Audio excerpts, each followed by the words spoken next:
हाँ जी, good morning, good morning, good morning दोस्तों। कैसे हैं आप सभी लोग? आई होप आप सभी लोग अच्छे होंगे, स्वस्थ होंगे और अपनी पढ़ाई भी अच्छे से मन लगाकर शिद्दत और ईमानदारी के साथ कर रहे होंगे।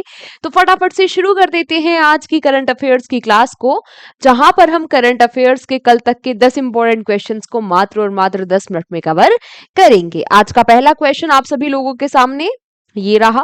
क्या पूछा गया कि recently which organization has launched the Abhay AI chatbot. तो अभी हाल ही में ये जो अभय एआई चैटबॉट है ये किस संस्थान के द्वारा लॉन्च किया गया, आपसे ये क्वेश्चन पूछा गया। तो ये जो है इसको लॉन्च किया है सीबीआई ने। किसने? सीबीआई ने, सेंट्रल ब्यूरो ऑफ इन्वेस्टिगेशन ने। किस लिए लॉन्च किया गया है? अगर सीबीआई कोई नोटिस इशू करता है, किसी को कोई नोटिस भेजता है, कोई नोटिस इशू करता है, तो ये पता लगाने के लिए, ये वेरीफाई करने के लिए कि क्या ये नोटिस सही है या फेक है या कोई डिजिटल फ्रॉड हो रहा है, इस बात का पता लगाने के लिए ये एआई चैटबॉट लॉन्च किया है सीबीआई ने। अच्छा, लॉन्च किसने किया? लॉन्च किया हमारे सीजेआई ने, है ना। सीजेआई के द्वारा लॉन्च किया गया। लिख लो, लॉन्च्ड बाय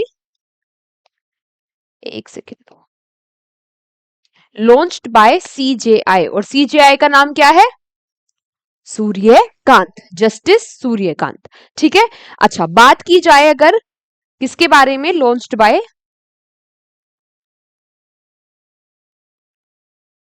जस्टिस सूर्यकांत। ठीक है, जस्टिस सूर्यकांत। अच्छा, अगर बात की जाए यहां पर सीबीआई के बारे में, सीबीआई के बारे में अगर यहां पर बात की जाए तो वो बात भी आप लोग याद रखना। क्या क्या बात याद रखोगे कि सीबीआई की स्थापना यानी कि फॉर्मेशन कब हुई थी? 1963 में। हेडक्वार्टर्स यानी कि सीबीआई के मुख्यालय कहां है? नई दिल्ली में। और इसके डायरेक्टर यानी कि निर्देशक कौन है? डायरेक्टर यानी कि निर्देशक है सीबीआई के प्रवीण सूद। ठीक है। तो ये चैटबॉट क्या है, किसने लॉन्च किया? जिसने लॉन्च किया उसके बारे में सारी इंफॉर्मेशन, किसके द्वारा लॉन्च किया गया, वो कौन है, सारी बातें आपको यहां पर पता चल चुकी है ना। यहीं से आपसे कुछ ना कुछ क्वेश्चन बन जाएगा एग्जाम में। चलो, इसी के साथ अगला प्रश्न, recently where was the foundation stone laid for India's first advance 3D semiconductor packaging unit. तो अभी हाल ही में भारत की पहली उन्नत 3D सेमीकंडक्टर पैकेजिंग इकाई की आधारशिला कहां रखी गई? देखो, सेमीकंडक्टर पे मैंने आपको बताया कई बार, जब भी सेमीकंडक्टर का क्वेश्चन आता है मैं आपको बताती हूं कि जो सेमीकंडक्टर है वही फ्यूचर है, जिसपे जो जो भी कंट्री सेमीकंडक्टर पर राज करेगी, सेमीकंडक्टर के मैन्युफैक्चरिंग में या एडवांसमेंट ज्यादा ले आएगी, वही कंट्री आने वाले टाइम में उसको बहुत फायदा होगा। जैसे चाइना वगैरह जो है वो ऑलरेडी काफी अच्छा काम कर रहे हैं सेमीकंडक्टर के फील्ड में, और भारत भी चाहता है कि हम भी जो सेमीकंडक्टर है उसमें थोड़ा एडवांस अपनी टेक्नोलॉजी को कर ले, है ना। मैन्युफैक्चरिंग पे हम थोड़ा सा काम करें, इसलिए सेमीकंडक्टर का आए दिन आपको कोई ना कोई क्वेश्चन देखने को मिलता रहता है। तो अभी हाल ही में इसकी 3D पैकेजिंग के लिए एक यूनिट लगाई गई है। कहां पर? ओडिशा में, इन्फो वैली। ओडिशा में भी कहा? Info valley. और ये इन्फो वैली कहां है? भुवनेश्वर में, भुवनेश्वर में। ठीक है, भुवनेश्वर में। इसमें क्या किया जाएगा? जो छोटी छोटी सेमीकंडक्टर चिप होगी उनको जोड़कर एक पावरफुल सेमीकंडक्टर चिप बनाया जाएगा। ठीक है। Recently which is the first state in the country to launch a marine special plan. तो अभी हाल ही में कौन सा राज्य देश का पहला राज्य बन गया है समुद्री विशेष विमान प्लान, विमान नहीं प्लान। आज फोटोज भी थोड़े ऊपर नीचे हो सकते हैं, तो आप टेंशन मत लेना। प्लान यानी कि जो प्लान बनाया जाता है ना किसी भी चीज का पहले, है ना, ये प्लान है, प्लेन नहीं है। तो प्लान लॉन्च करने वाला ये कौन सा राज्य बन गया है पहला? तो देखो, ये प्लान है क्या? ये जो एमएसपी, इसको शॉर्ट फॉर्म में एमएसपी भी कहते हैं, मरीन स्पेशल प्लान। इसमें होता क्या है कि भाई जो रिसोर्सेज है समुद्र के, है ना, जैसे कि क्या हो गया, जैसे कि हो गया फिशरीज,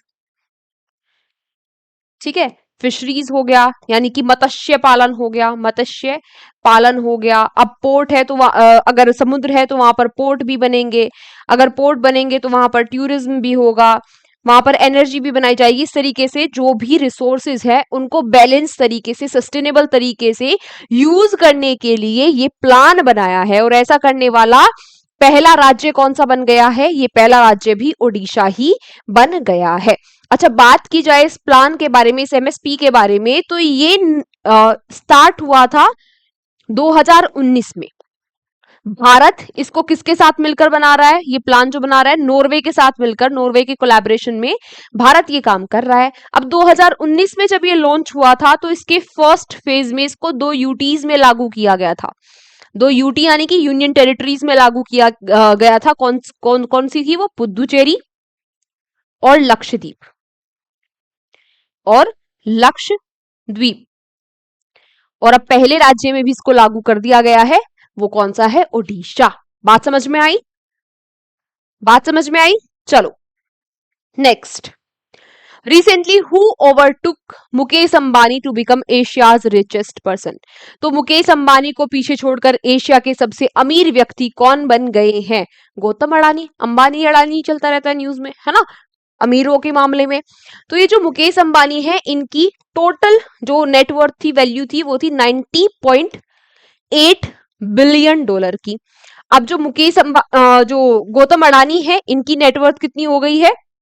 92.6 बिलियन डॉलर की, यानी कि अब एशिया के रिचेस्ट पर्सन बन गए हैं गौतम अडानी। बात की जाए अगर वर्ल्ड में, तो वर्ल्ड में इनका कौन सा नंबर आता है? गौतम अडानी का वर्ल्ड में 90th नंबर है और मुकेश अंबानी का है 20th। ठीक है, और एशिया में रिचेस्ट कौन बन गए हैं? गौतम अडानी, मुकेश अंबानी को पीछे छोड़कर। भारत में भी ऑब्वियसली यही रहेंगे, है ना। चलो, फिर बात आती है क्वेश्चन नंबर 5 की, कि recently for the protection of cultural heritage where will India's first petroglyph conservation park be build? तो अभी हाल ही में भारत का पहला पेट्रोग्लिफ संरक्षण पार्क कहां बनाया जाएगा? अब इसमें होगा क्या? ये जो संरक्षण पार्क होगा, इसमें जो पुरानी रोक है ना, और उनपे जो क्रेविंग की गई है, उनपे ये जो आधारशिलाएं हैं और इनपे कुछ कुछ बनाया गया है, तो इनको कंजर्व करके रखा जाएगा, इनको प्रिजर्व करा जाएगा, संरक्षण बेसिकली इनका करा जाएगा। तो इसके लिए ये एक पार्क बन रहा है, और ये पार्क कहां पर बनाया जा रहा है? लेह लद्दाख में। कहां पर? लेह लद्दाख में। इसका जो अभी अनाउंसमेंट है वो किसके द्वारा किया गया? लद्दाख के लेफ्टिनेंट गवर्नर, नाम क्या है इनका? विनय कुमार सक्सेना। विनय कुमार सक्सेना, ठीक है, याद रखना। बात समझ में आई? चलो, question number 6। Recently, who became the second fastest batsman to score 1000 run in the history of the Indian Premier League? तो IPL की हिस्ट्री में सबसे तेज 1000 रन बनाने वाले दूसरे खिलाड़ी कौन से बन गए हैं?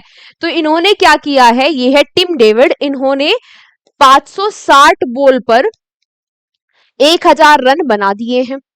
बात की जाए किसके बारे में? टिम डेविड के बारे में। तो वैसे तो ये ऑस्ट्रेलिया के हैं, लेकिन ये आरसीबी बेंगलुरु की तरफ से खेल रहे हैं। तो इन्होंने किसके अगेंस्ट में? दिल्ली कैपिटल के अगेंस्ट में अभी हाल ही में ये रिकॉर्ड बनाया है। एम चिन्नास्वामी, सॉरी चिदम्बरम नहीं, चिन्नास्वामी, एम चिन्नास्वामी स्टेडियम में। ठीक है, ये रिकॉर्ड इन्होंने बनाया है। ये एम चिन्नास्वामी स्टेडियम भी बेंगलुरु में ही है। बात आती है क्वेश्चन नंबर 7 की। Recently India's first private sector gold mine Jonnagiri gold project JGP is being launched in which state? यहां पर इंपॉर्टेंट बात क्या है कि ये भारत की पहली, आजादी के बाद पहली प्राइवेट सेक्टर गोल्ड माइन है, जिसका नाम क्या है? जोनागिरी प्रोजेक्ट। ठीक है, आपसे पूछ रहा है कि ये जो गोल्ड माइन है ये कहां पर है, किस राज्य में है। तो ये गोल्ड माइन है भाई आंध्र प्रदेश में। यहां पर क्या होगा, ऑब्वियसली ये जो गोल्ड है, गोल्ड का प्रोडक्शन किया जाएगा, गोल्ड का मतलब गोल्ड निकाला जाएगा यहां से, जिससे जो हम एक्सपोर्ट कर रहे जो हम इंपोर्ट कर रहे हैं गोल्ड को बाहरी देशों से मंगा रहे हैं, हमारी बाहरी देशों पर जो निर्भरता है सोने की वो कम हो। और सोने के दाम तो भाई आसमान छू ही रहे हैं। तो याद रखना कि ये गोल्ड माइन कहां पर है, आंध्र प्रदेश में। Recently the ministry of minority affairs has sign an MOU with which IIT for the skill development of youth. अभी हाल ही में अल्पसंख्यक मामलों के मंत्रालय ने युवाओं के कौशल विकास के लिए किस आईआईटी के साथ समझौता ज्ञापन पर हस्ताक्षर किए हैं। तो अभी हाल ही में जो हमारी ये माइनॉरिटी मिनिस्ट्री है इसने आईआईटी पटना के साथ ये समझौता ज्ञापन पर हस्ताक्षर किए हैं। अब पटना में क्या होगा, पटना में 600 जो यूथ है ना, 600 यूथ को स्किल डेवलपमेंट, उनका कौशल विकास किया जाएगा। ठीक है, जो बिलोंग करेंगे माइनॉरिटी से, ऑब्वियसली अल्पसंख्यक ये होंगे, कहाँ के होंगे, बिहार के। ठीक है, चलो। Recently who has become India's 95th chess grandmaster. अभी हाल ही में भारत के 95वें चेस ग्रैंड मास्टर कौन बन गए हैं। तो ये कौन बन गए हैं भाई, ये बन गए हैं कौन, अनमोय घोष, अनमोय घोष। ठीक है, इनसे पहले 94th कौन बने, मयंक चक्रवर्ती, मयंक चक्रवर्ती। ठीक है, बात की जाए भारत के पहले ग्रैंड मास्टर कौन थे, फर्स्ट ग्रैंड मास्टर, ये पता होगा आप सभी को। अच्छा कौन थे ये आज आप बताना। माइंड मास्टर इनकी बुक का नाम है, और अभी हाल ही में ये फिडे के वाइस प्रेसिडेंट है। ठीक है, तो ये बात आप मुझे आज कमेंट बॉक्स में बताना। फिडे के बारे में आप सभी लोगों को पता होगा, इंटरनेशनल चेस ऑर्गेनाइजेशन है जिसकी स्थापना 1924 में हुई थी, हेडक्वार्टर्स ल्यूसाने स्विट्जरलैंड में है। और अर्केडी डोकोरविक उसके क्या है, फिडे की प्रेसिडेंट है, अध्यक्ष है। जिसको नहीं पता हो वो लिख लेना, है ना, काफी बार वैसे हम ये क्वेश्चन कर चुके हैं। Recently who has been awarded the 9th professional MS Swaminathan award 2024-2025, 2024-25 के लिए जो 9वें एमएस स्वामीनाथन अवार्ड्स दिए गए हैं। आपसे पूछ रहा है कि इसमें इससे किसको सम्मानित किया गया, तो इससे सम्मानित किया गया है डॉक्टर CH श्रीनिवास राव को। ये कौन है, ये भाई IARI यानी कि इंडियन एग्रीकल्चर रिसर्च इंस्टीट्यूट के क्या है, ये वाइस चांसलर।